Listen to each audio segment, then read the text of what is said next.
Hey, love, and welcome to the Luv MEESH Podcast. I'm your host, Meesh, and I'm so glad you're here.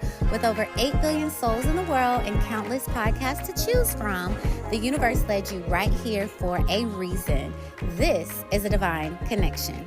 On this podcast, we'll explore both worlds, the spiritual and the earthly, blending wisdom, growth, and a whole lot of love. My mission? To keep learning, keep evolving, and keep spreading light wherever we go. Hey, loves, and welcome to another episode of the Luv MEESH Podcast. Oh my gosh, it has been months and months and months and months and months since I have recorded. I hope you guys have been doing okay. Happy New Year 2025. I hope you accomplished a lot of your goals and dreams. I hope you have new goals and dreams that you're ready to accomplish this year. I'm still knocking them out the park, you guys, one at a time. You just have to kind of go through different seasons. You have spring, summer, fall, winter, and that's kind of how life is with us as well. So I was just in a season of focusing on work and real estate, and that creative spark came back around, and I am ready to do episodes. So I remember on our last episode, I wanted to do an episode on the Drake and Kendrick Lamar.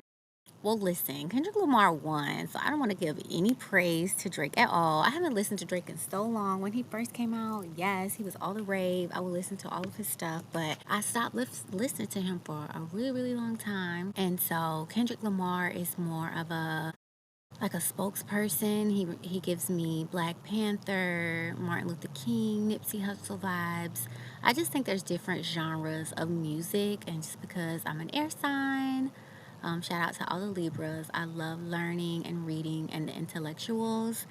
Kendrick Lamar is able to be an intellectual in the rap game, so to speak, because it's usually, shake this, shake that, money, badass, XYZ. But he's able to give a message, plant a seed over a fire beat, kind of like Lauryn Hill and all of the greats. And it's kind of a dying genre within rap, and so I'm happy he is able to kind of keep it alive. So he definitely won. Y'all have been seeing Kendrick Lamar take over. He even dropped an album.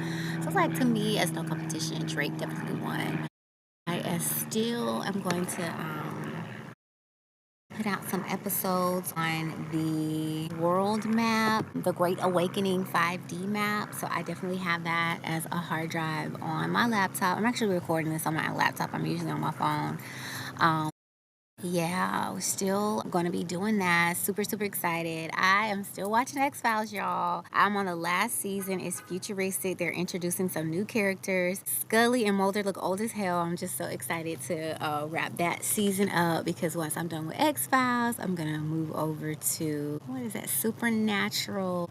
And my sister told me I would really love like the Lord of the Rings series, the Hobbit series. She said it's 2 series in there, and then rewatch the Lord of the Rings, because that's like so up my alley. Here's the thing, you guys. I don't think these are movies. I don't think this comes out of someone's imagination. I think it's history placed in fiction form to protect beings or names or whatever. Maybe they feel like we aren't ready. So to tell us without telling us, because one of the universal laws is they do have to tell us. So they've just found a unique way to tell us in which we think it's fiction. So I like to flip everything. If it says it's fiction, I like to believe that it's fact.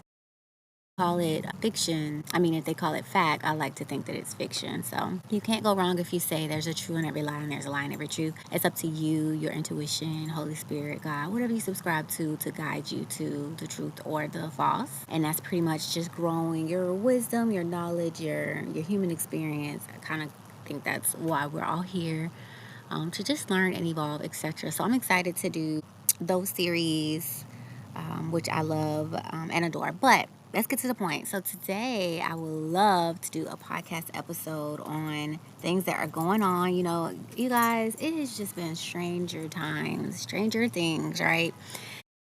Every day you turn on the news is something else. And the more I learn, the more pills I take, red pill, blue pill, the more conspiracies I listen to, the more rabbit holes I go down.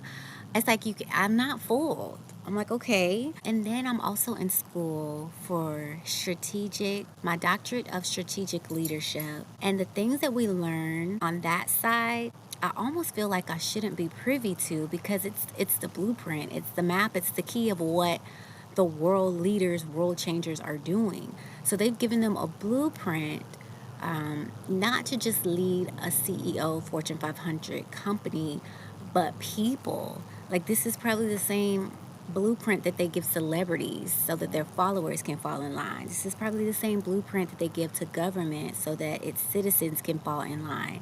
I mean, when you think of Illuminati and all of these big organizations that are ruling the world, they're not just doing it in vain. There's a blueprint, there's a map, there's a curriculum, and I honestly feel like I'm in it. So I wanted to switch my major to African American Studies. I've just been ordering a lot of books and just learning on that end, because I did not attend a predominantly African American Black school. So they did not touch on the things at all, y'all. And y'all know TikTok has Black University going. I did see a little disclosure where one of the professors is pulling out because it started out one way and it's starting to go left. So y'all be careful. But I said, no, I'm going to finish this degree. I do believe in coincidences. Like, we are humans and we have free will, right? But there are paths in front of us, and we can take different paths, and different paths lead us to different destinations, different endings, different positions, different life paths, different whatever, right? So this was a path that I chose to go down: leadership. I have my master's in executive leadership, and now I'm headed for my doctor's for strategic leadership. The point being, a Christian school that's predominantly white that's teaching leadership. I'm not going to switch it to African American. I'm just going to pick up books. I'm going to finish out this major, but I'm thankful for the things that I am learning. They like to say agents a lot in my coursework, in my book, like foul play agents, this kind of agent, that kind of agent. And I'm like, is the world Hollywood? Like, did we all pick a role and we're playing out this play? Are we all on the Truman Show? Like, why would you use the word actor? I'm just so puzzled. Out of all of the words you can use, you use actor. Actors are given a script and they play out this script to receive compensation. Am I wrong? They go so deep as to embody the spirit, the soul, the essence of a character. You guys have heard the stories of people that played the Joker. Well, that is applied to every role. You know, you usually get some background information. If the people are still alive, you're with them, you get to study, you get to really embody that character for that particular movie. And some people say it's hard for them to shake those roles when they leave, so it can be pretty tricky. Like, you start to lose your identity. So if they have those issues knowing that they're in the role of an actor, then what are we out here without that foundation, that tool, that education? And they're just assigning us roles and we're just playing these roles without even knowing. Like, what? So that's just how my mind be going, y'all. But I wanted to talk about something tragic that happened that is just so unsettling to me. My mind, my soul, like, nothing seems right. A lot of things seem off. And, you know, sometimes when you give your opinion, people are like, well, who asked your opinion? Why are you giving your 2 cents? Well, this is my podcast, so I am going to give my opinion, my 2 cents in a safe space, and maybe you will resonate, and maybe you'll be able to take something away from this. So in the year of 2025, I am using ChatGPT. I do have some articles. I'll make sure to list them to give credit where credit is due, but we shall begin. So I'm going to start with chat, y'all. I be nice to chat. I be like, thank you, chat. Have a nice day, chat. You're welcome, chat. Because when they get them Tesla bodies, I'm not gonna be on a hit list. Chat gonna be like, spare the Jackson family. They good. They cool peoples. Love me. She good. We good. We good with her. So it's coming, y'all. Terminator, Matrix, all this stuff. It's like someone went to the future and came back to try to warn us, but we're thinking they're sci-fi movies. But I digress. So this is from ChatGPT. We're going to give Chat the credit. Thank you, Chat, for looking at all these articles and putting it in a nice little paragraph for me. So on January 29, 2025, a tragic mid-air collision occurred over the Potomac River near Ronald Reagan Washington National Airport, involving American Eagle Flight 5342 and a U.S. Army Black Hawk helicopter. All 67 individuals aboard both aircraft perished in the accident. So I just want to pause there for a moment and say, you know, God, please be on the hearts and minds of all of those who have passed. I'm pretty sure they had dreams that they were fulfilling, destinies they were just about to start, and it just seems like life was taken away so short. So prayers to the family members as they get everything prepared for those burials and their journeys ahead. Because when you lose someone, it changes to the whole trajectory of your life. What I want to say on the end of that is I was born Christian, so I have really deep Christian roots, although I have grown to expand my spiritual knowledge and awakening to take what resonates with me from all different religions, walks of life, etc. So I will say, I feel that there's one supreme God that made all, and I know that nothing happens without him or her knowing. And so when it happens, there is a grander divine meaning that we just don't understand. We went to church Sunday through Saturday, y'all. So one of the scriptures is God's ways is higher than our ways, and his thoughts is higher than our thoughts. So what we think can be just the worst thing in the world has a grander scheme. Let me give you an example. In the Bible, God sent his own son, Jesus, right, to die for us. So his whole life, he knew coming here, 33 years, he would die. He knew that. He still came. He completed the mission, right? God could have stopped that at any moment. God could have prevented that from happening. It was destined for it to happen. Jesus accepted it. It happened. And what? It had a greater meaning. It was able to forgive all of our sins. So one major sacrifice had a greater meaning. So when you look into conspiracy theories, they do sacrifices. I feel like 9/11 was one. This could have been another one too. I'm going to give you all my little clips and notes that I have come up with. But what I'm trying to say is it did not happen without God's eye being on it and without God saying, okay, this will happen, but I know there's a grander scheme or there's a grander point of it. So when any tragic thing happens, just put your heart, your mind, your soul, your faith in God. Cry, whatever emotions you need, but just know there's a bigger why. And you might not live to see it, but we're just so small, so human, we can only focus on these things when there's greater things. So let me give you another example. An ant is so small, it's focusing on ant things in an ant hill, getting food to prepare for the winter, etc. But a human looking down at an ant is small as your toenail. You know what I mean? Like, there's no way ant understands your human life, your human house, your human bills, your human choices as a freaking ant. So I kind of like to think that we are as small as an ant compared to God, God's universe. And there's just no way we'll be able to understand the grander scheme of things. So you just have to accept them and ask for peace and wisdom and faith and hope to move forward. So I'm not taking this lightly. I definitely want to start out with that. Okay, I'll continue. So I asked ChatGPT, which is amazing. If you don't have ChatGPT, you should. You're going to be living under a rock. This thing is just going to advance. You're going to be so far behind. It's going to be so advanced, and you're not even going to be able to catch up because you didn't get started when you were supposed to. It's free. I don't think it's going to be free last, but I think ChatGPT is Google and the internet. Google is a man. The internet is a lady. They had a baby. It's ChatGPT. That's my analogy. I'm really big on visuals. So I'll continue. I asked ChatGPT to like who was on the flight? Like, give me details. Who are these people? Because when I put on my conspiracy mind and I'm thinking like humans aren't just nice and lovely. My favorite show was Scandal and How to Get Away with Murder. And when people die, it wasn't just an accident. It was people behind there saying, I want this person eliminated. I want that person terminated. Whatever we got to do, get the target. Whoever else is involved, it doesn't matter. I'm focused on my target and mission. The mission will be the mission. More specifically, How to Get Away with Murder. And that particular show, I'll start with Scandal.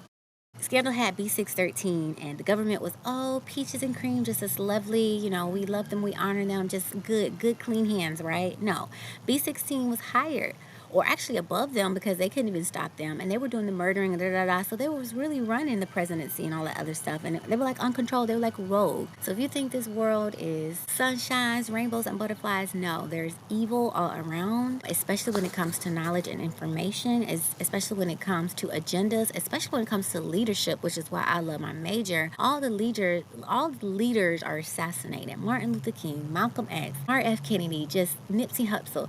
If you are teaching people things that they don't want them to teach, to progress the world, to raise the frequency, all this other stuff, like, no, they have an agenda. They don't want to go that way, and you have to be eliminated, and whoever is in the path with you is going to be eliminated with you. But I will go back to my Christian roots, my faith, and say that when you sign up or when God gives you a calling, number one, that was a conference call between you and God. Nobody else is going to understand. There is a path. And just like Jesus was tempted, you better put yourself in Jesus' shoes. Just like Jesus was tempted 40 days and 40 nights in the wilderness, eat of this fruit and the whole world be yours. Jesus like, the whole world already mine. My Father, I am next in line, not you.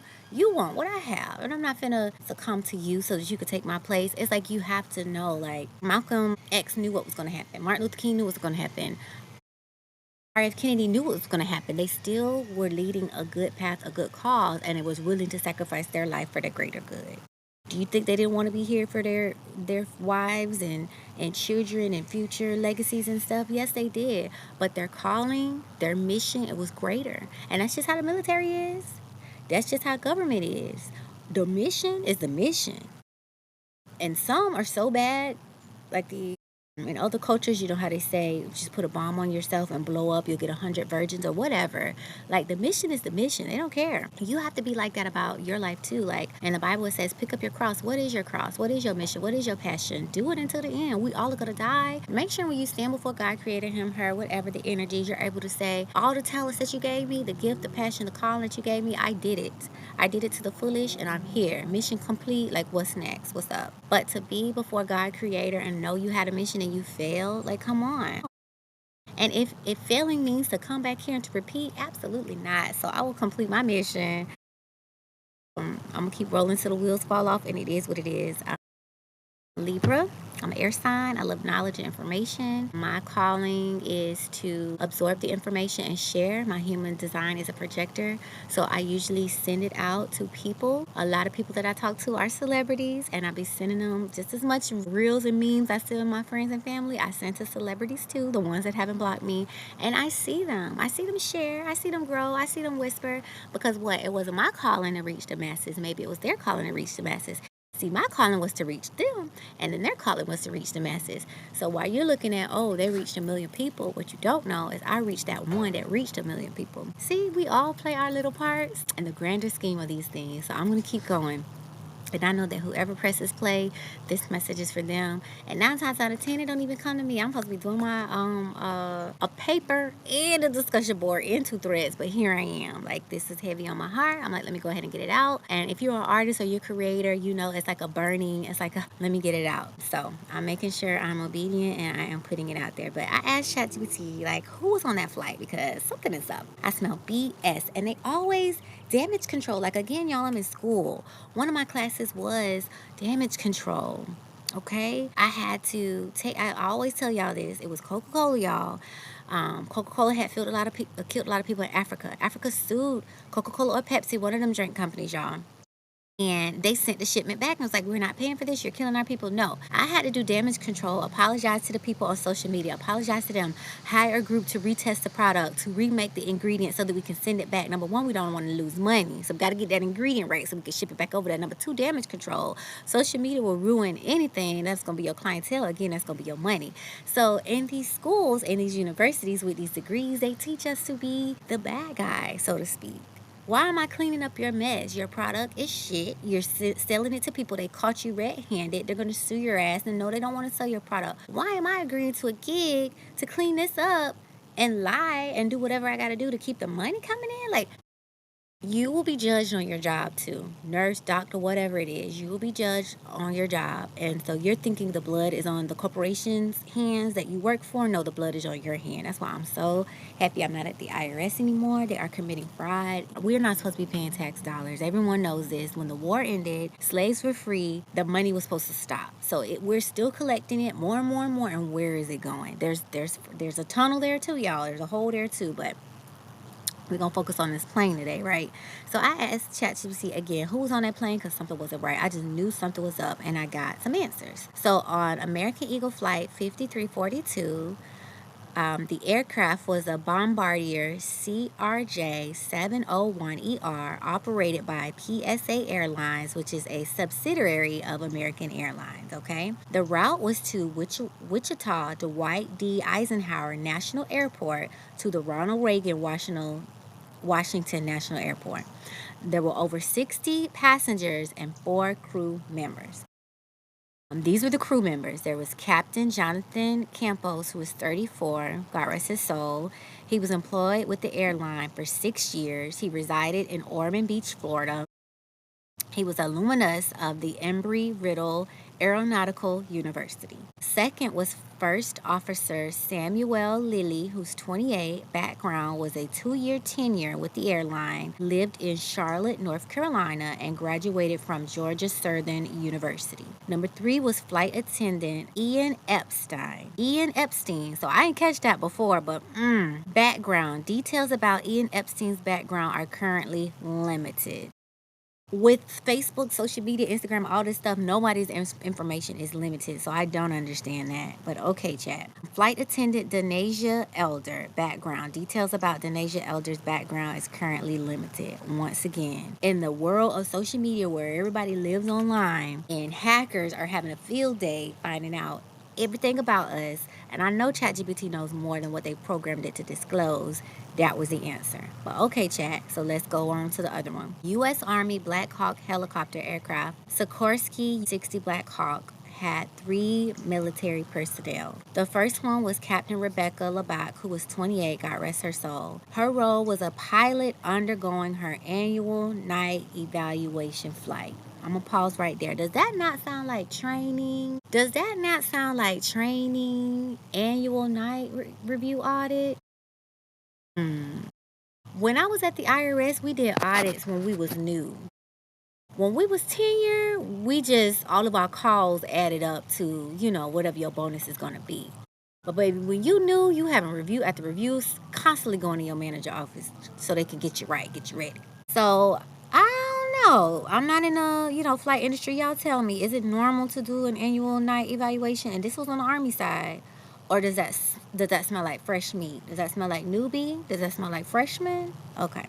28 is young too. Her background was she had accumulated over 450 flight hours, originally from Durham, North Carolina. She served in the 12th Aviation Battalion at Fort Belvoir, Virginia. She was a former White House social aide during President Joe Biden's administration. So that raised so many red flags to me. We know Trump does not like Joe Biden whatsoever, right? And then we know serving as a social aide. So that doesn't sound like anything to do with aviation to me. If they put her from housemaid to air flight, that's kind of weird. Is that how the military works? And if I'm wrong, please correct me. I stand to be corrected. But just little flags is coming out. Now, she did have her 450 flight hours, so kudos to her.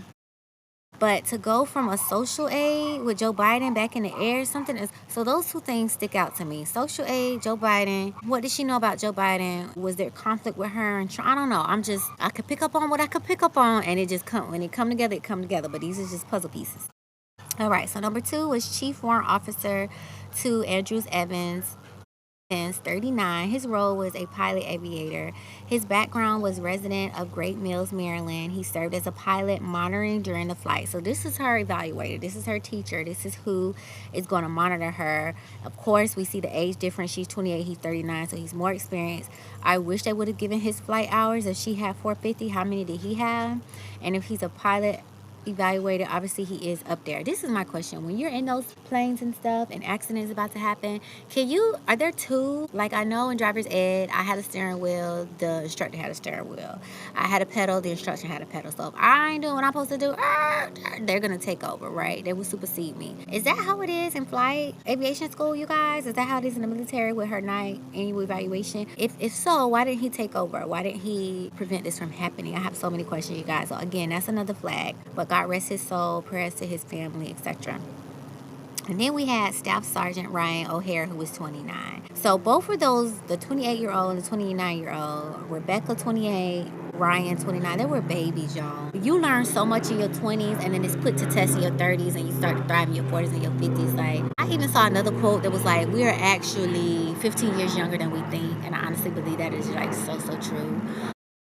Age is just age. Age is telling how many years your body has aged. But different experiences that you go through develop your character, your morals, your experiences. So you could be a rich, preppy kid and then go through nothing. And you're kind of like a teenager because what life experience have you had?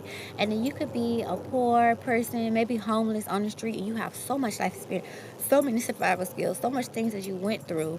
So age just tells your body, it has nothing to do with your experience and etc. Experience to me is like what we should go by: your soul, your experience, your emotions. But they were such babies, so much more to live up to, you guys. 18, 19, 20, 21, 22, 23, 24, 25, 26, 27, 29. Those are babies. Y'all remember those years? So it said he was from Lilburn, Georgia. So it sounds like to me, I'm gonna go into how I feel about Trump a little bit later, but there's new presidency, there's a new captain, of the ship. Orders are changing. Different trainings are needed, etc., etc., etc. We know that Trump has pulled out of the WHO. We know that Trump is saying that these immigrants need to go back home. He probably gonna start rebuilding that wall. He telling the IRS employees, y'all about to be fired. He doesn't want it to be a public sector anymore. He wants to be a private sector. Like, a lot of things are happening in the background, and I think a lot of these things are Trojan horse distractions. I need the U.S. citizens to be focusing on A so I can get B together. And by the time they figure out B, I'm already on C. By the time they figure out C, C, D, E, F, G, all the way down, start counting. So I think this was the big distraction that was needed. Unfortunately, we know that the powers that be, the billionaires, the trillionaires, the zillionaires, our octillionaires, y'all, the numbers go up so high, it's ridiculous. They do not value human life in the way that we do. Bill Gates himself said the world is overpopulated. We need to get rid of the useless human eaters. That's poor people. If you ain't a millionaire making six figures, baby, he was talking about you. And how dare anybody say that your life is not valuable when God brought us all of us here for our mission. But you deem that it's not valuable to your mission. Excuse me, God's mission trumps yours. So I think it's up to us to put the power back in our hands and to learn our enemy and learn their defensive plays so that we can be offensive. And, just like how in football, see the play that they're about to play and stop it. If we know that they're poisoning the water, get a water filter. If we know that the soil has pesticides, grow your own food.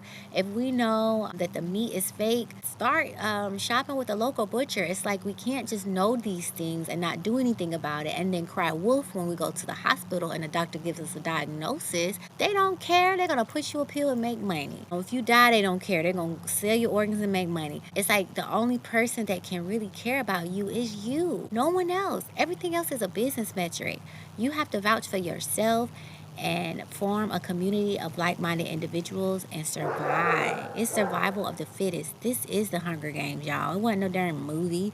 We're living it every damn day, but I digress. So to me, I feel like if Trump is the new captain of the ship, the military orders have changed. Maybe they need to get all hands on deck to start flying in the air. And people that aren't as experienced, they're putting them in the air. And we all know, even with new drivers, accidents can happen. You're new. You haven't had a lot of hours on the road, day or night. And you're nervous and you're scared and accidents can happen. You guys, raise your hand. How many of you, when you first started driving, it was an accident? Those first few years, you're learning. You got a bumper, you got a flat tire, you get in an accident because you're new. The longer you do it, the more experienced you are, you can avoid those accidents. You kind of know what to do. Experience is always going to be your best teacher. So to me, in my mind, with my intuition, new captain of the ship is saying, hey, we need a man in the air. We need get your flight hours up. Start training. Go, go, go, go, go. And rushing anything, as casualties are gonna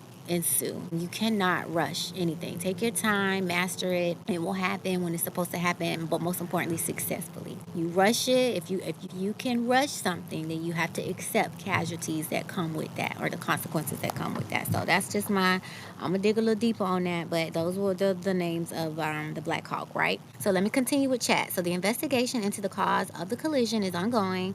Preliminary reports suggest that all onboard systems, including radar and transporters, were functioning correctly at the time of the accident. Factors under examination include the helicopter's altitude, adherence to procedures, equipment performance, and the design of the airspace.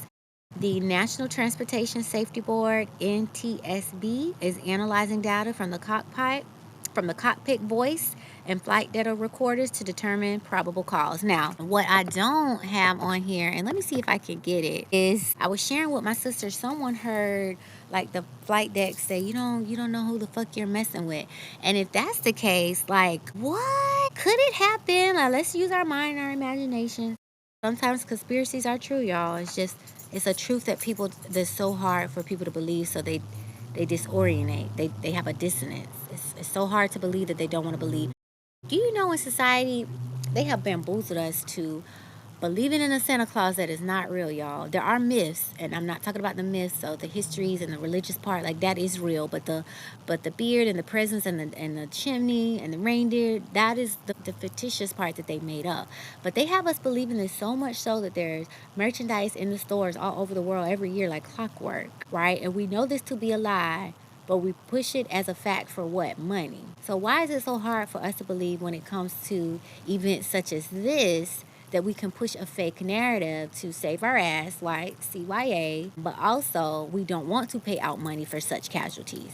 So we need to hurry up and come up with, hey, fix this. Damage control. And again, when I'm in my leadership class, I kind of feel like they're preparing us to do damage control as leaders, which is, I want to make sure that I'm learning from, my offense to be defensive, or learning from my defense to be offensive. But I want to be a great leader. But I'm learning some tricky things in there too. And that's just how life in the world works. But let me continue here. So maybe I'll pull up that recording so that you can hear. It's like, you don't know who the fuck you messing with. Like, who is that? Like, oh, that's what I was getting at. So what if it's a situation like, Trump, I got your plane. If you don't do XYZ, I'm going to do this. And if everything is recording and watching us all the time, nothing is a fucking secret. I don't want to hear that. You know everything that's going on at all times. And if you have the highest chair position in the world, you need to handle every fucking thing to a T. Dot your I's, cross your T's, right? So I'm pretty sure Trump knew, like, hey, there's a helicopter in the air, there's a plane in the air, and this XYZ could happen. Y'all be careful. But what if he didn't honor? What if he didn't listen? What if he didn't do what he was supposed to do? And he's like, whatever, we could deal with that casualty. Like, what if? I think sometimes when you're high up, you have to accept that casualties are going to happen, and you have to be okay with that. Think about if you're in war and you have to bomb something. You know that there's women, children, kids, there are innocent people there, but you have to decide, save their lives and deal with that consequence, or bomb them and deal with that consequence. Like that is a position and a role that I'll never want to be in. But what if that was the situation? And we'll never know, because that's why they get to classify things and then years later want to declassify them. No, we don't want them declassified years later. We want to hear about it right now. Like, let us know who we're dealing with. Let us know who the real enemy is. So anyways, that was that. So I'm going to finish up the chat part. This incident marks as one of the deadliest aviation disasters in the United States in recent decades. Our thoughts are with the families and friends of the victims during this difficult time. And I absolutely agree with that. My heart, my soul, my everything goes out to them, because death, I think we can get over everything in life, but I think death is just one of those ones. It just changes the trajectory of your life. And you can make positive out of it, but out of the blue, you'll be crying, you'll be sad, you'll be depressed. It's just something about death that, yes, you can conquer it, you can move on, you will live, you will survive, but it just does something to the soul. So my heart's out to all of those. So then I asked ChatGPT, I said, so name the passengers. Okay, so you told me about the pilots, you told me about the attendants, you told me about who was on the Black Hawk. No, tell me about these passengers, because that's where the real TV at, right? That's where my How to Get Away with Murder, that's where my Scandal come in, where you get to, when you learn that behind the scenes. So ChatGPT did give me some information. So the tragic collision on January 29, 2005 was over the Panamac River. It resulted in the loss of all 67 individuals on board both aircrafts. And among the 60 passengers on the American Eagle Flight 5342, several have been identified. So let's go over these names. So there were figure skating communities, so Avinya Shivoka 52 and Vadam Namu 55. There were Foreman Russia World Champion pair skaters and coaches in the U.S. Okay, we have Spencer Lane 16 and his mother Christine Lane. Spencer was a promising figure skater from the Skating Club of Boston. Then we have Angela Yang and Sean Kay. They were young skaters from Delaware traveling with their coach Alexander Kivan and Sheen's mother Julia Kay. So all of them were together. Hearts, minds go out to them and their families. Like, that's tragic. What is this going to do to our skating community and our Olympics? Were those the best trainers we had? Were those our promised gold Olympians? Like, oh my gosh, is there a rabbit hole to go down there? Is there a flag there? I wonder. One ponders. So then it says there was a Fairfax County public school community. 3 students and 6 parents from schools in Fairfax County, Virginia were among those victims. So I have a flag there. I have questions there. They were together. It's a group. It's not just like mom and child. There's 3 students and 6 parents. So what was going on there? Have you guys heard anything about Fairfax County, Virginia? Is there something going on? Is it LGBTQ? Were they fighting again? Because Trump is like a boy's boy and a girl's girl. So could they have been, is it something there? I wonder, right? One can wonder. All right. So then we have other notable passengers. We have Lindsay Fields, who was president-elect of the National Association of Biology Teachers. I wonder, with all of these shots and vaccines and viruses, I have a flag there. I have a pen there. What was Miss Lindsay researching? What did Miss Lindsay know? Was she on her way back to report? One can question, right? 4 members of the DC-based UA Streamfitters Local 602 Union. I wanted to research that a little bit more, but I wanted to go ahead and get started on the podcast. So what is that, you guys? What is Local Union 602? What is steam fitters? Is that like sewing? Is that like clothes and textiles? Is that like masonry? Is it KKK? I don't know. So what is that union? Is that government? I wonder. And what were they up to? It wasn't just one. It was 4. That's a group. What were they up to? And then we had Colonel of the Philippine National Police. We know that there's a lot going on with police in the world. So I wonder. I am going to tell you to remember a colonel of the Philippine National Police. Put a pin there because I'm going to link him with someone else. I'm saving her for last. Then we have 2 attorneys from a DC law firm, right? I'm going to pin there because I want them to go with the last person that I mentioned as well. Again, it was 2 attorneys from DC law firms. We got law firm and we got Philippine National Police. Right? I'm painting a picture. I got a couple puzzle pieces that we could put together. All right. So then we have international passengers included 2 Chinese nationalists, a Pakistani, 2 Polish American nationals, several German nationals, and Danish citizens. So this was like an international flight, y'all. We have a lot of problems going on international. We know that Trump wants the immigrants out. I won't be surprised if he started deporting everybody outside of the Spanish. So don't think you have the last laugh just because they're picking on Spanish right now. And he said, make America great again. I think it's supposed to be his idea of American, and I'll go down that rabbit hole in another podcast. But so many nationals. And we're only hearing about ice skaters. We're only hearing about U.S. But my email is luvmeeshpodcast@outlook.com. If you have any other information, feel free to email it to me. But why aren't we hearing any news stories about them from their country? Did China not do information about the person they lost? Did the Polish not do a news broadcast about the person they lost? What about Germans? It's a lot going on in Germany right now. What about Danish? Like, I'm pretty sure these other countries have something to say, but are we hearing it? No, we aren't. It's only focused on ice skaters, right? Okay, so then we have 2 identities of some passengers have not yet been publicly released. I'm sorry, the identity, not 2, y'all. I'm sorry, let me retract that. The identities of some passengers have not yet been publicly released. Authorities are working diligently to notify and support the families affected by this tragedy. Our thoughts remain with all those impacted during this difficult time, which is so true. The last person that I'm going to mention is Kia Duggins. We're going to talk a lot about her. She was a civil rights attorney and a former Miss Kansas contestant. What they didn't put respect on this girl's name, is she's a Harvard graduate and she was about to be a Harvard professor in law. What was her heart's desire in law? I'm going to read her paper, as much of it as I can, because I know a lot of you guys, it's like 100 pages. I know y'all probably not too interested like me, but she was human rights for Black American abolitionist movement, okay? We know Trump is not with that. So I want to connect her, Miss Kia Duggins, who's not only a civil rights attorney, former Kansas contestant, but she was a Harvard grad and she was about to be a Harvard professor. You think Kansas want a Harvard professor? accepting some black Harvard up-and-coming lawyers to fight everything that he finna change this world into? Absolutely not. So to me, she is target number uno. I did tell you to put pen with 2 other people. So the Philippines National Police, her paper was about just that, y'all. We're gonna talk about it. And the 2 attorneys from a DC law firm. Why? What if they're at the same firm, y'all? So she just have to be a civil rights attorney, but they don't tell their names or anything about them, just that they're at a DC law firm. Come on, y'all. So those are 3 puzzle pieces that absolutely go together outside of all the other puzzle pieces that I have laid before you. And we're going to go into a little bit deeper on that. So I asked ChatGPT, hey, was anybody 61 or 71 years old? Chat didn't know. Now, we know this is a government device, and we know that it's going to do what it's programmed to do, right? So I'm thankful for what it was able to tell me, but I know it didn't tell me everything. So what did I do? I went to Reddit. Good old Reddit. If you guys haven't been on Reddit, whatever topic you want to go into, home ownership, real estate, every little thing, the dark holes, secrets, whatever, Reddit gives you the tea. It's people like me and you putting our opinions on there, pictures, posts, audio, everything. And it's not like Facebook, it's not like Instagram, it's not like TikTok, it's not like all those other social media broadcasts where they say, oh, this is false information. No, it's there, and you can do your research and go a little deeper if you want to. What I found out on there was, it said Black Hawk crew involved in DC crash made up of 2 pilots with thousands of hours of experience. And some people were leaving their opinions. And one person said this is not a high hour crew in a historical sense. 500 is 3 years of flight time after flight school of UH-60 minimums.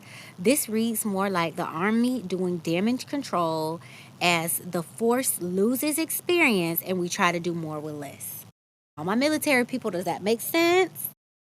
A lot of people left with the vaccines. A lot of military personnel did not vaccinate up, and they left. Are they trying to train up a new a new army of aviation fighters with what they have, with the personnel that they have? Because did I not say she was in the Biden administration and now she's in the air? That was a drastic change, y'all. Okay, so that was one person's opinion. Let me see. This was a good one. Somebody said deviation, no. The H-60 was on a prescribed helicopter route. So number one, whoever made the route, I want to put the blame there. As a leadership major, I want to put the blame there. Having flown there and having reviewed all the publicly available data that I can find, this was most likely a crew error from the H-60, but not like you might think. The radar shows the plane on approach to runway 33, which is not commonly used. Why are we using a runway that's not commonly used? Why?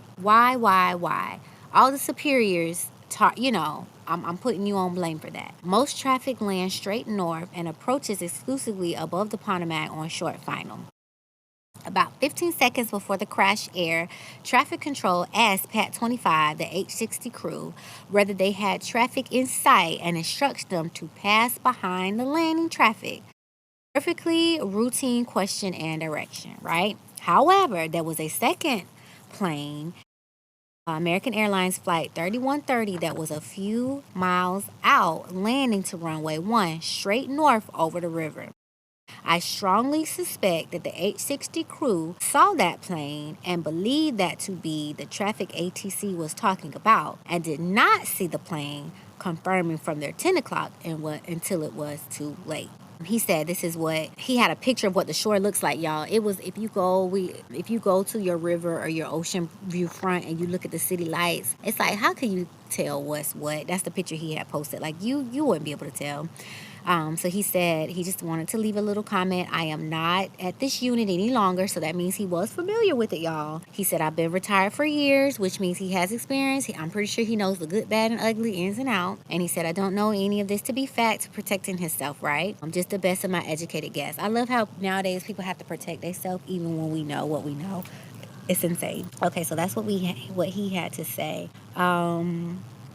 I think I sent my sister a screenshot. Let me see. I had a picture in here because the tea was teeing, y'all. Someone said it was very experienced group, said Jonathan Kolosky, a retired Army chief warrant officer with more than 30 years experience in flying Army helicopters. So for you to have 30 years experience and this girl had 450 hours and you talking about all my air people, aviation, pilot, plane, helicopter, whatever, 30 years does not compare to 450 hours, right?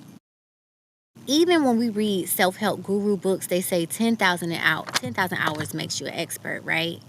So for them to say this was a very, meaning more so, experienced group, and she only had 450 hours. No, you, sir, are a very experienced group with your 30 years. I don't know why they try to play in our face like that. But again, damage control. Again, this is what we learn in our leadership schools. So you got damage control, CYA. Because if you're found guilty, you have to pay out. So if anybody looks at the TV show Suits, those lawyers know bad things are happening. But those bad clients pay a lot of money and they have to protect their client, right? That's what I don't like about America. I think we went from in God we trust to in the money we trust to who can pay me the most we trust, because I'm starting to go back to African American history, Egyptian history, and Native American history. And for the Egyptians, they would follow the Muahhh laws. And it's like, I didn't kill anybody today. I didn't steal anybody today. I didn't lie today. I didn't do anything wrong. We went from that to law systems in which you could definitely bury a body, tell your lawyer, and as long as they don't find the evidence, you get off scot-free. Excuse me, the moment the lawyer knows that you did it, he should be helping the other team put your ass away. You know, like our justice system is not a justice system. I wish it would have another name, but it is not just. Nothing is just about our system at all. But again, that's another podcast that we can have another day. Let me finish this post. Kolosky had been attached to the United Command post created, so that's his post, y'all. He definitely gonna CYA at the Reagan National Airport to coordinate efforts following the deadly collision. Kolosky confirmed to reporters on a conference call that the male instructor pilot had more than 1,000 hours of flight time. The female pilot who was commanding the flight at the time had more than 500 hours of flight time, and the crew chief was also said to have 100 hours of flight time. So let's pause there. We got 1,500. That's not what chat told us. That's not what chat told us. What did chat tell us? Chat told us that she had 450, so they're going to boost her 450 to 5. And okay, they omitted his. Smart. But they need to get it together because the information is not the same. Okay, so I'll continue. That's what they said about him. I just thought that was fishy. Something that stood out to me, if you follow, I'll try to put a recording of a pilot on YouTube. He is giving people a step-by-step of what happened because he is a pilot. So he's in his kitchen, he's at the table, he has his pilot outfit on, we can see his wings, and he's listening to the full recording, y'all. I know y'all ain't gonna last long because I gotta read some of this paper, but I'll put a little snippet of it on there so you can hear. And he's telling you step by step what's going on, because we don't speak, if you're not a realtor, you don't really know the terminology, right? If you're not a lender, you don't really know the terminology, right? If you're not in the property management leasing world, you don't really know the lingo, right? If you're not a mom has their little slings. Everybody has their little slings, their little acronyms. So does the pilot world. So he was breaking everything down because, of course, as civilians, we don't know. So somebody commented under his video, my coworker, meaning they work there, y'all. My coworker was on that flight. Fortunately, he was 71 years old. Remember I asked ChatGPT, was anybody 71? No. Oh, okay. Listen about this person. He was an amazing human being. We don't say that about a lot of people because a lot of people ain't amazing, right? He was a total rock star at our company, okay? They didn't list. They just said it was a coworker. They never list the company. So we know that person works there for that to be your coworker. And we know that he was a rock star at that company. But let's get some more details. The best on the team, right? The hardest worker I knew. He had a huge impact on this country, y'all. So we going higher and higher in the ranks. You could be a great human being all you want, but to be important to the country? Okay, so now you really somebody, right? Behind the scenes, he had a huge impact on this country behind the scenes as he sold the engineering software for the U.S. Air Force, Space Force. Okay, so here go my flags, here go my ding, here go my alarms, here go my something ain't right, here go my intuition, here go my tingly feeling, here go my all the things, right? What did Trump create, y'all? Trump created the Space Force, right? So this guy would be so important that he sold engineering software to the U.S. Air Force. Was not that a Black Hawk military? Okay. And Space Force, is that not what the agency that Trump himself created? And of course he would hire someone like this to help with the creation of such a unit.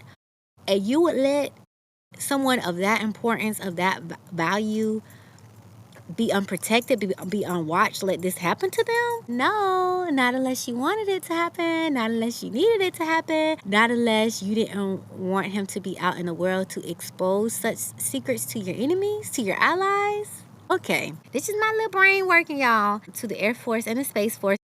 Okay, y'all, so why did I used to use Anchor to do a podcast. Anchor has been bought out by Riverside. And why did Riverside just stop? Anchor would never. Why I found out Anchor was in the World Trade Center, and I was like, it's definitely government podcast. But I just thought it was suspicious that it stopped after the last thing that I was saying, just so randomly. But last night, me and my sister were talking about it, and I was talking to my best friend, and the phone went dead. And so when the phone went dead, I just started talking to my sister. We love conspiracies, so we were just going back and forth. And the phone turned on. Now, when Apple turns off, the screen goes black, it turns off. The Apple came up by itself, and it came back on, and it was still dead. But who, what, how? Oh, baby, they're always listening. When we think this shit dead, it's dead to us, not them. I just want to throw that out there. But I'm going to finish because this was the important part. It says, I'm going to read it all in full. My coworker was on the flight. Unfortunately, he was 71, an amazing human being. He was a total rock star at our company, the best on our team, the hardest worker I knew. He had a huge impact on this country behind the scenes. He sold the engineering software for the U.S. Air Force, Space Force, and other organizations to design aircraft and many other systems, including the aircraft in this accident. He will be solely missed and left behind by a family and grandchildren. Nah, y'all. You can't tell me ain't no tea in that. You can't tell me ain't no tea in that. So between him and Miss Kia Duggan, they probably was like, we need to get rid of two birds with one stone. That's what it sounded like to me. That's what it sounded like to me. Because if you sell software on how to design these aircrafts, you're just gonna let a plane, I'm pretty sure you're running to the cockpit trying to help out with all your expertise and knowledge. Like, what? It just doesn't make any sense. I'm so shocked and baffled. That stood out to me. That was a red flag. And later, watch, or they probably not gonna talk about him because it's so suspicious and such a flag, and they're gonna probably keep him anonymous. But since they want to bring up Miss Kia, let's give her flowers. So, like I said, number one, she's a Harvard graduate. So hard for us to do. Very intelligent human being. She is an activist lawyer and also is going to be returning to be a Harvard professor. That just screamed volumes to me. Someone said, I feel so terrible for all the families. It makes me ill to see the deaths of U.S. service members and civilians being politicized. I actually am happy that we're in an age of knowing, because a lot of this stuff would be undercover, not exposed to the public. And I'm like, no, we need to know this stuff. So I love that it's exposed. I love that we get to know about it, hear it, and all of that stuff. And I hope they don't start classifying stuff again. So I looked up Miss Kia. I befriended her and her mom. Of course, unless someone's banning her page, I probably won't get a response back from her. But I did follow her mom as well. And on her page, she had a link to a paper she published with Harvard. And I just thought it was very interesting what she was writing about. So the name of that paper is The Abolition and International Human Rights in Taiwan's Affirmations of Black American Abolish Movements. I'm going to read a couple pages of this, and then I'll leave the link so you guys can follow more. But if you could pick up what I'm putting down, honey, it's very clear. Very, very, very, very, very, very clear that she would probably not want to be someone that they would want around, unfortunately, right? Very bright mind, very powerful, a lot of change that she could do in this world, and this is exactly what she probably was about to act out what she put in this paper. So let me begin. One, it was someone in that flight that I told you to pin, let me go to chat, who was from, let me scroll, let me see. Okay, he would be listed with her. Let me scroll back up to her. Wait a minute. They read her name first. A colonel of the Philippine National Police. Okay, let me do something real quick. Let me investigate Shashin. Let me do Shashin real quick. Okay. I thought they was the same. It says, I asked Taiwan, how are those two the same or how they're different? Taiwan is an island located off the southern eastern coast of China. It is officially known as the Republic of China and has its own government, economy, and political system. So for her, she spent a year, I'll read in the paper, in Taiwan. We know that Trump hates China, so that's a flag too. The Philippines is an archipelago in Southeast Asia. Again, China hates both of them, consisting of over 7,000 islands. Dang, did y'all know that? 7,000 islands, did y'all know that?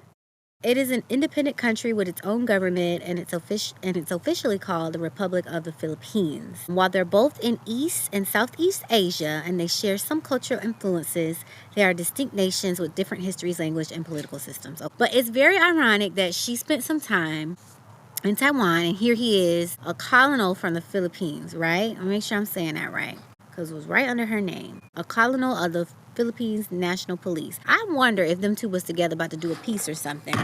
It reminds me of her paper, but let me continue. Americans' history and international positionality are very different from Taiwan's. However, grassroots movements that abolished Taiwan's police state affirm the strategies of the American abolish movements of Black liberation and police accountability. 3 main lessons from Taiwan's example confirm Black American abolitionists divest invest strategies. 1 being state-sanctioned violence and exploitation are tools for preserving the interests of the ruling class. 2, those tools can be dismantled through interest, convergence, and direct action. And 3, abolition is divestment and investment. So everyone must fight to build a better system that replaces and dismantles the old one.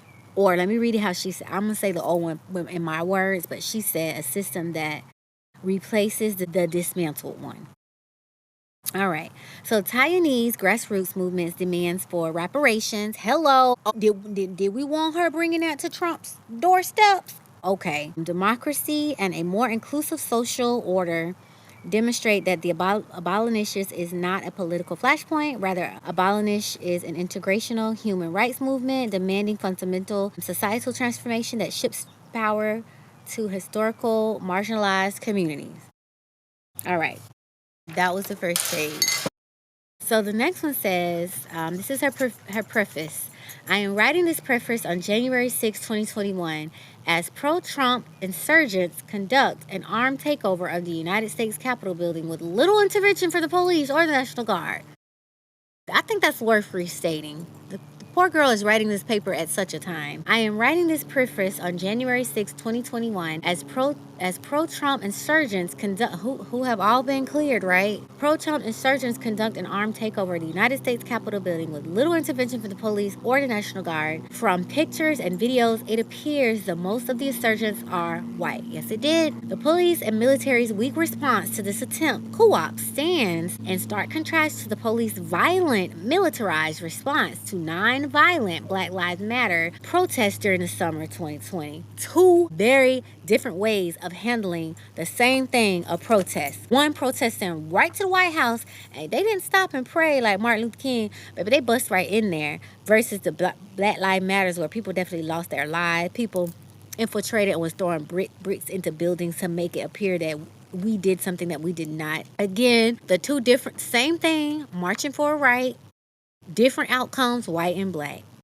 All right. This day, like all days, illustrates the salient point at the heart of this paper. The American police exist not to promote public safety, but to preserve a particular social order that benefits rich white Americans.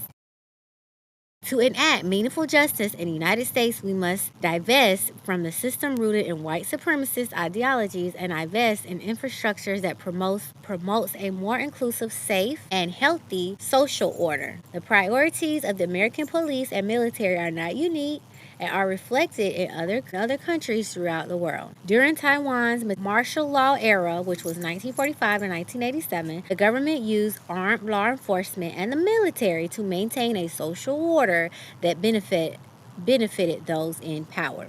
Trump is getting everything in line to do just that.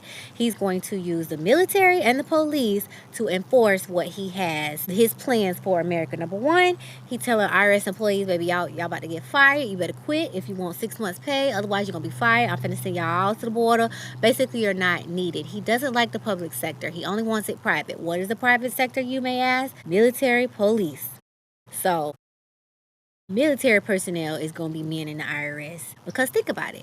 You got Chinese people, Indian people, all people from all different walks of life. And what they taught us in this leadership class, the last class I just passed, was that human threats or terrorists are actual human beings that work within your company. And because America is such a melting pot, we have people from all different walks of life. So they very well could be terrorists. What I did like about that class is they made it seem like the Black Panthers were such a terrorist when they actually started food programs to feed the homeless and walk women and children home with guns so they can safely get home from work and school to wake up and live another day to do it all over again. Saw the KKK. No one named them as a terrorist, and we have pictures of this very day of them hanging people. They still have parades and stuff to this very day. Someone just published a photo. Gosh, I wish I would have screenshot it, of the KKK asking for help or some shit, and it was publicized with the 2 unions and the mailing address to send $1. Send $1 and we'll send you more information. Google it. Like, what the fuck? It's 2025 and they're still around and they're not deemed as terrorists. But oh no, Black Panthers or anything Black people want to do. Like, what? It's asinine and I hate it. But anyways, she said, to enact meaningful justice in the United States, we must divest in this system rooted in white supremacies, which it is, ideologies, and invest in infrastructure that promotes a more inclusive, safe, and healthy social order. Period. I highlight and write when I read stuff, and I put KKK because it said, oh, let me go back. I think I missed something. During the summer of 2022, this day, like all days, illustrates the salient point at the heart of this paper. The American police exist not to promote public safety, but to preserve a particular social order that benefits rich white Americans. And I put KKK. To enact meaningful justice in the United States, we must divest this system rooted in white supremacist ideologies and invest in infrastructures that promote a more inclusive, safe, and healthy social order. Priorities of the American police and military are not unique, and they are not reflected in other countries throughout the world. During Taiwan's martial law era, which was 1945 to 1987, the government used armed law enforcement and the military to maintain a social order that benefited those in power. As a Black American who rarely saw and never interacted with the police, when I lived in Taiwan from 2017 to 2018, I was shocked to learn that it had been under martial law 30 years prior to my arrival. Being an American citizen in a small country that depends on America as an ally granted me substantial privilege in a social hierarchy that contemporary Taiwan hopes to protect. At least partially explains why I was shielded from any negative police interactions. However, as a Black person, I couldn't help but notice how much freer and safer I felt in Taiwan than I felt in America. I was pulled over by the police within 24 hours of returning home to Kansas after a year without any police interactions with Taiwan. I'm going to put a pin there. Why was this young lady, why was this brilliant Harvard grad lawyer, about to be Harvard professor, pulled over? I know they have something in them systems with our tags to kind of tell us who we are and if we're a threat or not. Baby girl, you was already on their list if you didn't know that. So much so that they let you know, oh baby, we know you back and we following you and we're watching you. What? Anyways, my feelings and anecdotal experiences are not totally subjective, as the 2017 Freedom House Index shows that Taiwan ranks as the second freest country in Asia and ranks ahead of the United States globally in terms of freedom. My fellow Black American friends and family minorities, we are in the wrong place. The second freest country in Asia and ranks ahead of the United States globally in terms of freedom. What's the first, I might add? I would love to do some research on that. Abolition is an expansive and interactive political framework, organization strategy with many sub-strategies. This paper focuses on one sub-strategy, monetary divestment from state-sanctioned violence and investments into social infrastructure such as housing, baby, that's my home front, care, education, democratic institutions. As the prolific y'all, I had braces. I don't remember retainers. I feel like I need to get braces again on my top, and I just be fumbling over my words. So, abolition is an expansive and I read that part already. So, as the prolific abolish organizer and educator, Marmbi states, Prison Industrial Complex, PIC, abolition is a political vision, a structural analysis of oppression, and a practical organization strategy. PIC abolition is a vision of a restructured society in a world where we have everything we need: food, shelter, education, health, art, beauty, clean water, and more things that are fundamental to our personal and community safety. The abolish,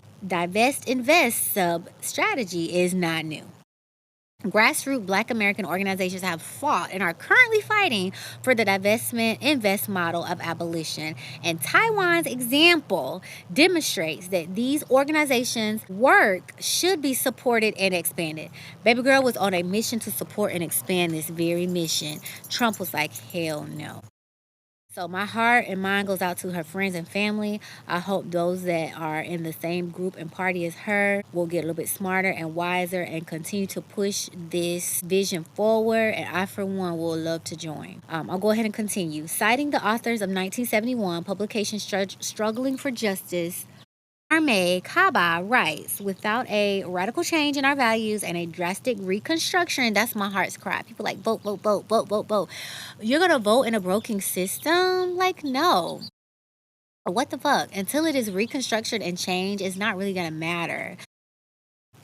If you vote and I'm in charge of counting, who do you think is going to win? It's like, it's asinine. So again, Muahhh Kaba writes, without a radical change in our values and a drastic reconstruction of our society and an economic institutions, we can only achieve modest reforms of the critical punishment system, including policing. Political prisoner Eddie Ellis championed abolitionist divestment and investment in the early 2000s. Fred Moulton and Stefan Harvey's 2004 essay entitled The University and the Undercommon asserts, what is, so to speak, the object of abolition?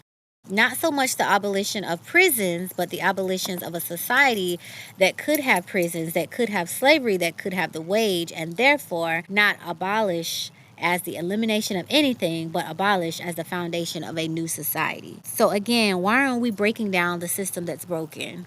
Okay? You have to start anew. State-sanctioned violence is also an expansive and interactive concept with many definitions. This paper focuses on the legal infliction of physical harm, imprisonment, and labor upon people's bodies by agents of the state like the police, military, and correction officers. Taiwan abolition of the police state form during its martial law era affirms many of the divest, invest strategy, tactics, and theories of contemporary Black American abolish and exemplifies critical race theory. Again, they, here in Florida, they definitely trying to get rid of it. Critical race theorists, Derek Bell's interests, convergence theories. In their post-abolish system, Taiwanese activists fought for investments and reparations. Again, Trump definitely would not want that. The strengthening of democratic institutions, the strengthening of social infrastructures, and the increased legal protection of marginalized population. I think that's what happened here. She should have been one of those parties that needed legal protections. The guy on the plane that knew so much about the craft, he needed protection as well. The people named on the plane that we don't even know about. Sometimes people are involved in things that they just keep hush hush, but people like that should be protected. Like, where is their protection? Anyways, these are all strategies that contemporary Black abolish consistently champion. It is important to note that contemporary Taiwan still has police, but its strong social infrastructures have substantially shifted governing power from the police to the people. That's what she was all about. Shifting the power from the police to the people. Hello. Despite several striking similarities, the United States obviously differs from Taiwan. The United States is not under national maritime law decree like Taiwan was. I think it's coming soon, y'all. Get ready. And most of the United States, carcel systems operate at a state or a local level instead of a national level. Also, unlike Taiwan, the United States carcel system is rooted in race-based exploitation, and a racial majority mostly inflicts the harm of the carcel system on racial minorities. That is correct. Most of the victims of the United States carcel system have been de-enfranchised for centuries, while Taiwan's official martial law era lasted for 42 years. The United States is geographically larger and more ethnically diverse than Taiwan. All of these differences make it much harder to build a cohesive abolish movement within the United States. Nevertheless, Taiwan's incredible example demonstrates that contemporary Black American abolitionist divest invest model is not just a far-fetched dream. Hello, baby girl is about to have a dream. Martin Luther King. It's not a far-fetched dream, but a tangible reality in another part of the world. I want everyone, especially Black America, to feel the freedom and safety that I felt while in Taiwan. This is not a theoretical exercise for me, but rather an effort to tangibly help myself and others feel safe in our own bodies and their own countries. Baby girl said out of her own mouth, this is not just I'm not just writing a paper in this Harvard predominantly white school, okay? It's not just an exercise for me. It's an effort to help myself. I have to make change for myself, my generations to come, my people, my community, so that we can all feel safe in our Black skin. Let me break it down for y'all. And in this America. All right? And it's some great white allies out there. Not all white people are Black. I don't hate all white people, but I just listened to a Cat Williams interview last night. I think it aired about 6 days ago. And let me tell you the name, because I sent it to my best friend. Text message, because she had said, I already saw it. Cat Williams this past weekend with Ttyl Vaughn, episode number 558.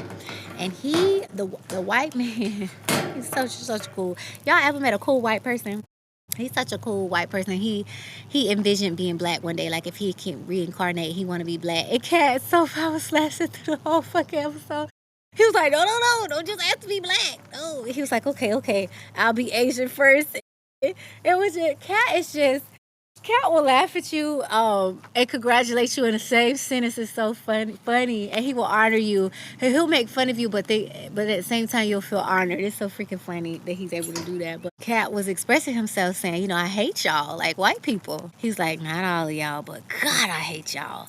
And I don't think there's one Black person alive that doesn't have that same sentiment, because I literally grew up in a school of white kids, and I remember in elementary school, 2nd grade, when the not Pussycat Girls, what were they called? 40 Spice, Ginger Spice, whatever, Spice Girls. And me and the white girls was playing Spice Girls, and I wanted to be like Ginger or something. No, you have to be, was it Sporty? You got to be Sporty Spice, because she was Black. Those are my experiences, y'all, 2nd grade. Okay? Anyways, so no, not all white people are bad. But I know we're raised different, we're taught different, we have different loves and hates, and until that's corrected, there's going to continue to be problems in this world. And the ones that hate are still teaching that hate to the younger generations instead of love. And until that is correct, there's going to continue to be a problem. And I just found out that some white people was hung with us. If they was helping us escape in their attics and their dungeons on the railroad, different stuff like that, they were hung too, and I did not know that. You always see Black people hanging. I can Google lynch right now, and it'll be Black people. So why didn't they take pictures of the white people just as they did the Black? So that white people will know your people will turn on you too. It's not just us. And when people say, what would Jesus do? What would Jesus do if he saw a mob of white and Black people laughing, hanging a Black person? He would not be pleased, and he would not say you coming to heaven. That's the fear, I think, that America KKK has. You want to say, in God we trust so much, but your hand is stained with blood from the Native Americans to everybody, every on the continent, including your own. And you want to scream, in God we trust, and have Catholic churches and all this I think they came up with forgiveness, because if you do right, ain't that much forgiveness in the world. Like I said earlier, some of the Muahhh laws is, I didn't steal today, I didn't kill today, I wasn't mean to my neighbor XYZ. If you're living by that, you have no reason for Jesus to be sacrificed for your darn sins. You have no reason to ask the Pope in the closet to forgive you over and over, because you're doing right over and over. So I think that's the biggest fear, knowing that you traded human being life for blood and for money. And for that, your soul will never, ever, ever return to source, to God. Like, you're stuck. And you have to repeat the cycle forever. I would be mad and insane too. Not knowing that God is so loving and forgiving, if you would just turn from your ways and do right, my darling sir, you might have a chance. That's something to fear. Dang, I'm going to hell. And usually in the Bible it say your sins go on for 3 generations. So you wasn't even back there and wasn't even doing wrong, but because of your ancestors' deeds, you guilty too. It's in the DNA, it's in the bloodline. So let me continue, y'all, because that could be a whole nother podcast. Baby girl said, I'll pin flag. Okay. Cultural diversity is generally respected. Intense political competition has led to 3 peaceful party turnovers. See, that's what we was getting. That's a flag and that's a pin too. Peaceful party turnover. Could she have been hinting at the turnover of Trump?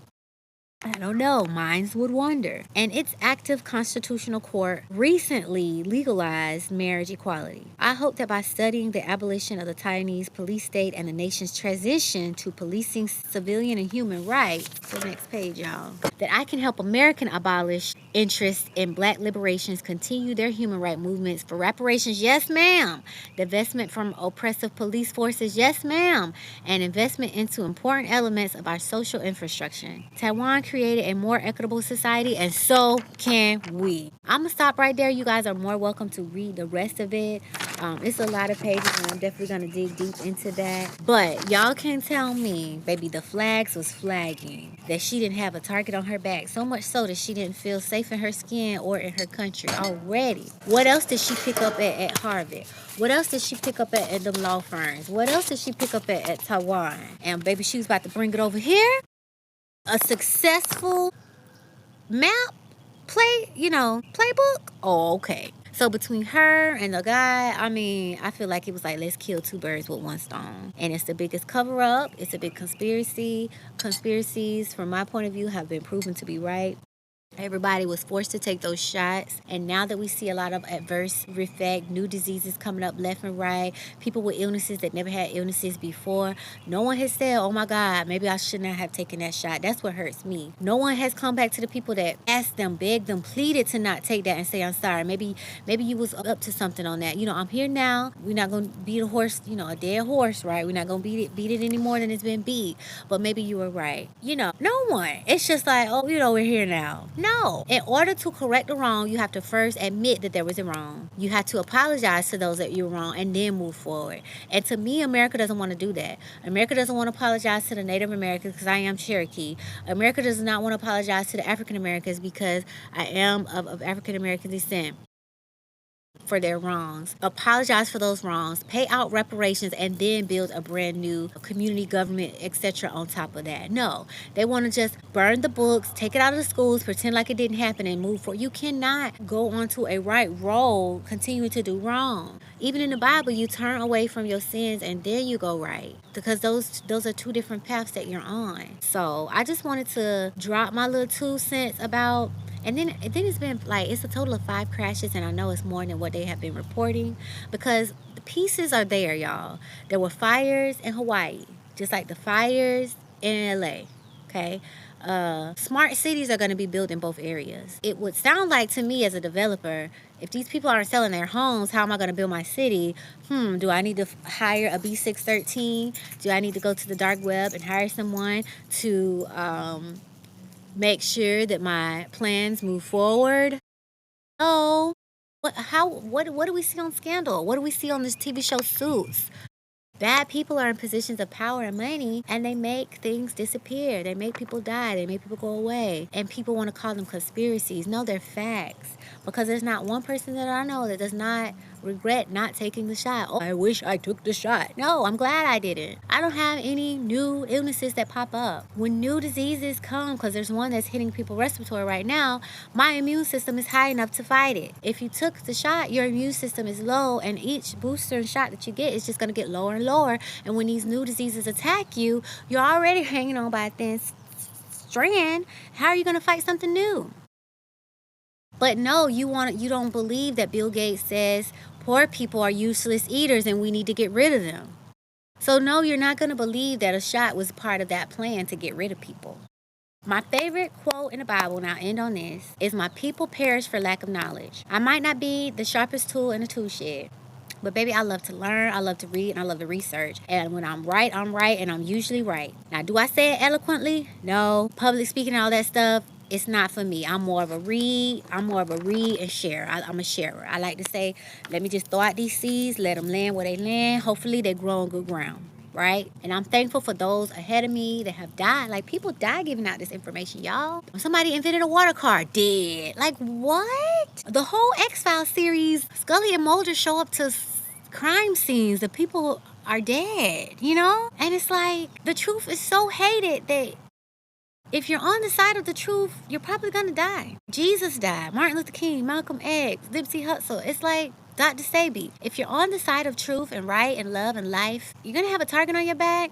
You're probably going to die. And they're probably going to blame it on maybe drugs, sex trafficking, whatever else to try to tarnish your image. But you're a good guy and they're a bad guy. And the truth will forever remain. And it just is what it is. My mother always says, you know, you have to stand or you'll fall for anything, right? So I'll stand on the truth. My people perish for lack of knowledge. I asked the Lord, there's a quote in the Bible, knock and the door will be open, seek and you will find. And when I was at IRS in 2016, I said, Lord, tell me the things that people are scared to know. Let me know. Open that door for me. Hear my knock. Let me learn. I've been learning ever since. I was not always on this path, but I asked and God heard, and those doors have been opening and those knocks have been answered. And everywhere I am, I know it's a reason. Everybody I meet, I know it's a reason. And so I'll continue to share. Even putting out this podcast. It's bigger than life. It's bigger than money. It's bigger than any goals and dreams that you have for yourself. It's God's bigger mission, God's bigger, goal, God's bigger path, God's bigger plan that He has for you. So just let Him continue to use you on whatever path you're in. And I just commend people who understand that they're on a bad path and who turn away. It's not easy leaving the IRS. That was the most money I ever made in my life. But that was definitely the enemy's territory. That was definitely the wrong thing to do. If taxes should not be paid and I'm getting paid from tax money, I'm just as guilty as the government that I work for. So we just have to, as I mentioned, admit that there's a problem, apologize for that wrong, pay back the reparations, and just move forward and do better. And until that happens, I don't know. It's the same thing that happens in court. If you are defying someone's name, they can sue you for defamation of character. You have to apologize. They can send you a cease to desist. You have to pay them. We know that that's how this works. You admit, you apologize, you correct the wrong with monetary payment, which is called reparations as well, and you make new laws and you move forward. So that was just today's episode. I can't wait to see what else unfolds. But again, my heart, soul, mind, all of that goes out to those poor victims. And we'll just see what else continues to happen from there. Until next time, remember to vibe high, stay aligned, and lead each other well. Namaste, Lovaste, always vibe high, babe. Thanks a million for listening.